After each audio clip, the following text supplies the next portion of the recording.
Assalamualaikum warahmatullahi wabarakatuh. Berjumpa kembali rekan-rekan semua dalam program CSA Jangan Salah Arah. Pada hari ini Jumat ya, di akhir September, kita akan memulai CSA kita dengan topik kenaikan BBM. Dustakah kenaikan BBM? Alasan-alasan yang disampaikan pemerintah. Sebelum kita berdiskusi dengan narasumber, ada video yang sudah disiapkan oleh tim host. Silakan ditampilkan.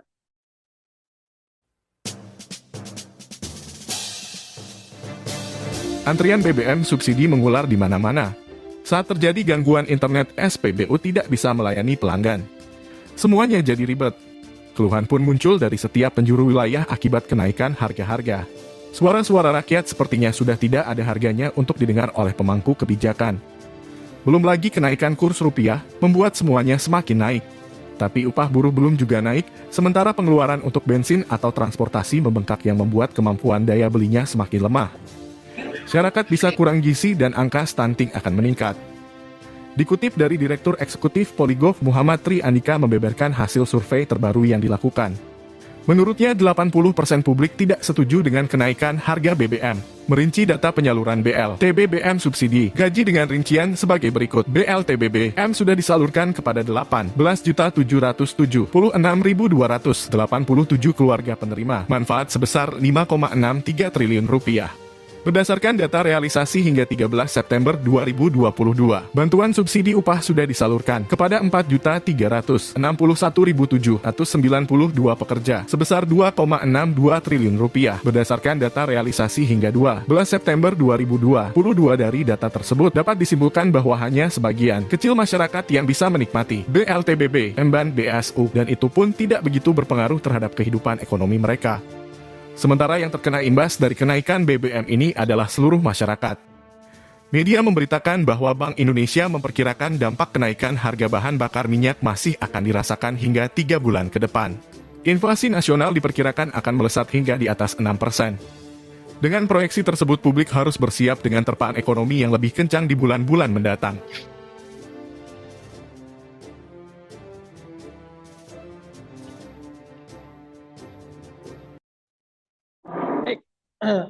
Tadi sudah kita saksikan ya tentang kenaikan BBM ini dan dampaknya. Nah, ini gimana Bang Matur melihatnya? Apakah sebetulnya alasan-alasan kenaikan ini sudah tepatkah atau sebenarnya ada hal yang ditutupi sebetulnya? Bagaimana, Bang? Ya, terima kasih Bro Mustafa. Suara saya terdengar ya? Ya, terdengar. Oke. 3 September lalu, hari Sabtu, itu pemerintah mengumumkan kenaikan harga BBM. Dan kalau kita lihat rekamannya, bagaimana disinggung-singgung soal APBN. Jadi disebutkan 502 triliun itu sudah dinyatakan habis untuk mensubsidi BBM, dan kalau ini tidak dinaikkan akan ada tambahan sekitar 198 triliun sampai 220 triliun, sehingga itu membengkak bisa sampai 700 triliun untuk subsidi BBM saja. Dan kemudian bertanya itu kepada publik, nanti kita tidak bisa lagi membiayai subsidi menggunakan APBN, nanti APBN akan jebol. Nah, narasi itu yang didengarkan oleh publik, dan hari ini ya kita coba mengulas apa benar data-data yang disampaikan pada tanggal 3 September itu. Nah, ternyata ya kan, APBN kita per 31 Agustus atau 3 hari sebelum diumumkan itu ternyata mengalami surplus. Ya, mohon host ditampilkan data surplusnya ini. Situ disebutkan tidak hanya surplus ya, surplus itu kan penerimaan dikurangi dengan pengeluaran, tetapi di bulan tanggal 31 Agustus itu juga terdapat silpa. Nah, ini data yang disampaikan oleh Ibu Sri Mulyani ya, Menteri Keuangan, disebutkan bahwa penerimaan negara itu naik, dan dari sisi penerimaan pajaknya juga naik, bahkan kenaikannya 78,9% dari target atau naik 58,1%. mungkin ada grafik yang satu lagi, yang di situ ada angka silpa ya. Kalau kita melihat pengumuman tanggal 26 September oleh Bu Sri Mulyani ini disebutkan bahwa APBN kita ya mencapai surplus itu sekitar 107 triliun ya. Coba saya ditampilkan datanya. Setelah ini ya. Nah, ini dia.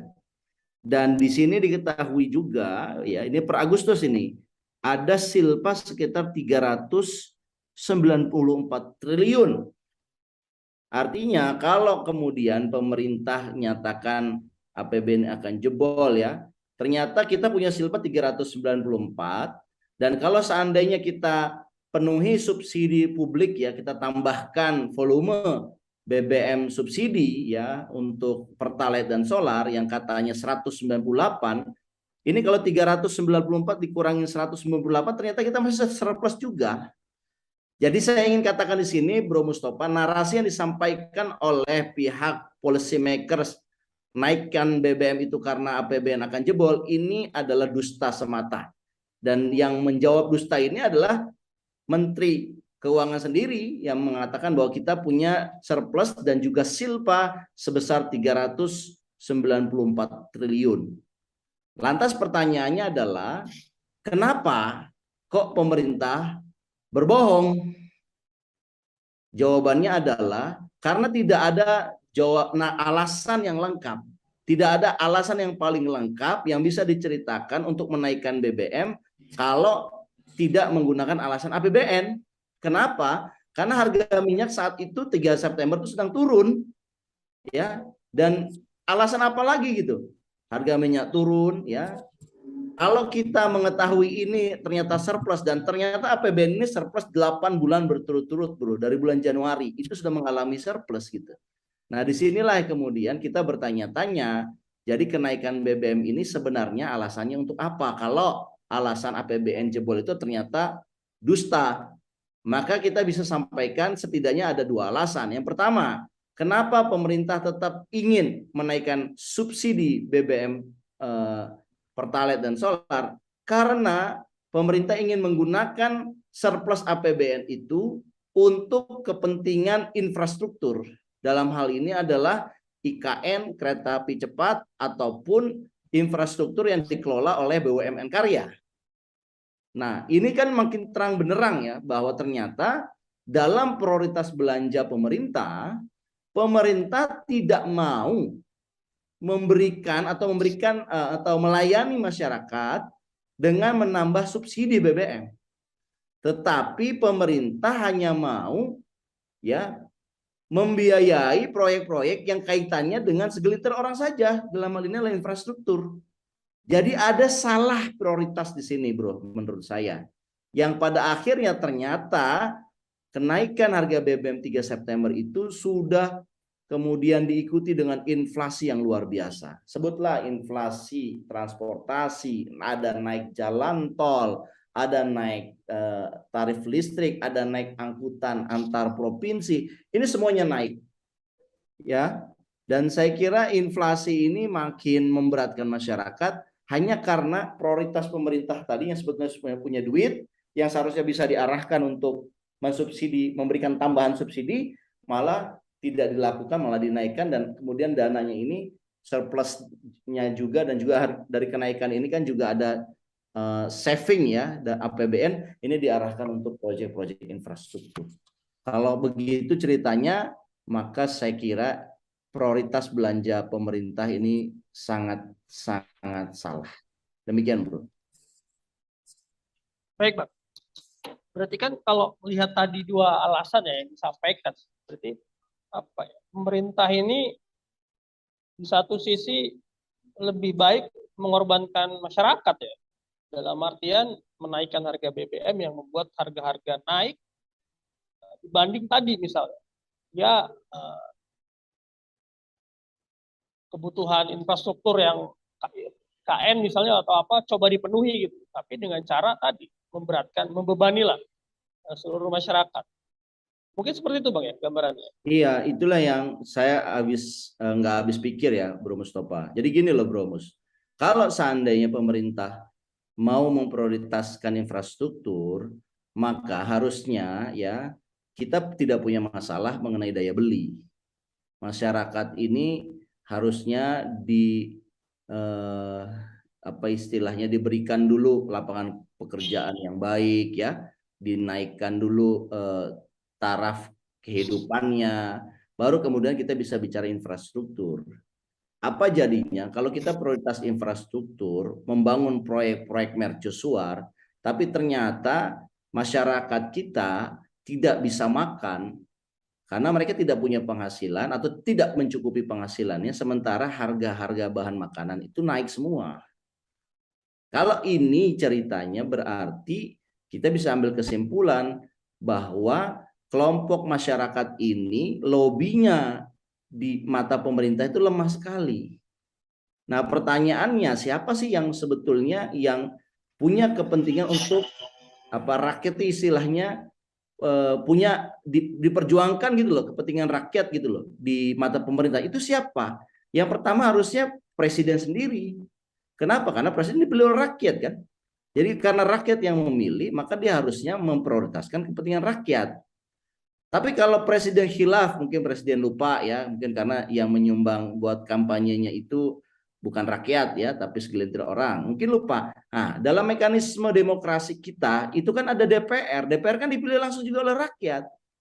Harusnya DPR lah yang mengingatkan presiden bahwa kepentingan rakyat ini adalah prioritas, ultimate goals ya dari setiap kebijakan. Tapi kelihatannya Bro Mustafa, DPR-nya juga lupa. Lah beginilah akhirnya rakyat sendirian. Tidak ada yang memperjuangkan ya, para pejabat publik berjanji tetapi janjinya tidak ditepati. Begitu juga dengan parlemennya, DPR-nya yang mereka harusnya mengawasi pemerintah, ternyata mereka juga tidak mengawasinya dengan baik.